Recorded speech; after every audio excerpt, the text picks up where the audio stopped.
While some people have cheered on the steps taken by President Trump and his administration, others have been trying to voice their disapproval. Over the last several weeks, we have heard from a number of people reaching out to see why they have been unable to get a hold of Ohio's two new senators.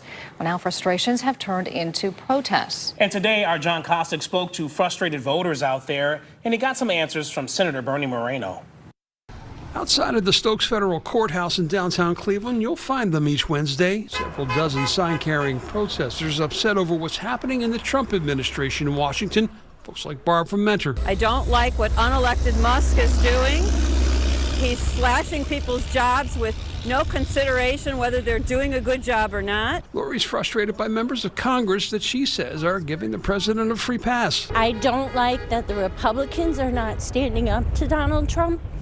They know what's right, and they need to do the right thing. That's why they've come to the Federal Courthouse, where Senator Bernie Moreno has his Cleveland office. Folks like Kevin, who feels he isn't being heard. You try to get a hold of your congressmen, both senators. They're hiding behind the telephones. They're hiding behind their offices. News 5 has heard from a number of viewers with similar complaints. Moreno telling us after taking office last month of his plans to open 21 offices around the state, so constituents are never more than an hour away from one. We're going to build a constituent services operation that is absolutely world class. So as for the complaints of constituents who say they can't get through, Moreno telling me a lot of it simply is unprecedented volume. We're getting over 1,700 phone calls per day just here in Washington, D.C., probably that many in our state offices. And it's not just in Ohio. The Senate Sergeant at Arms reporting earlier this month that instead of the normal 25 to 40 calls a minute the Senate receives, they were at times seeing volume in the range of 1,500 to 1,600. Moreno blaming outside groups with a political agenda who are calling their Senate numbers repeatedly an overwhelming staff. These are people who are doing the absolute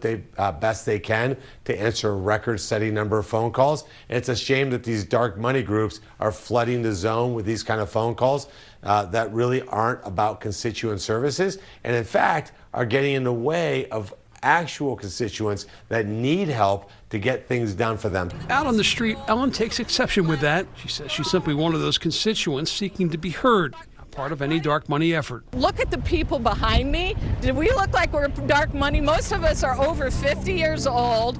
We are out here, a lot of us are retirees that give up our time out here in the cold. None of us is getting any money. And the organizations that we belong to, it's all volunteer grassroots. There's no dark money.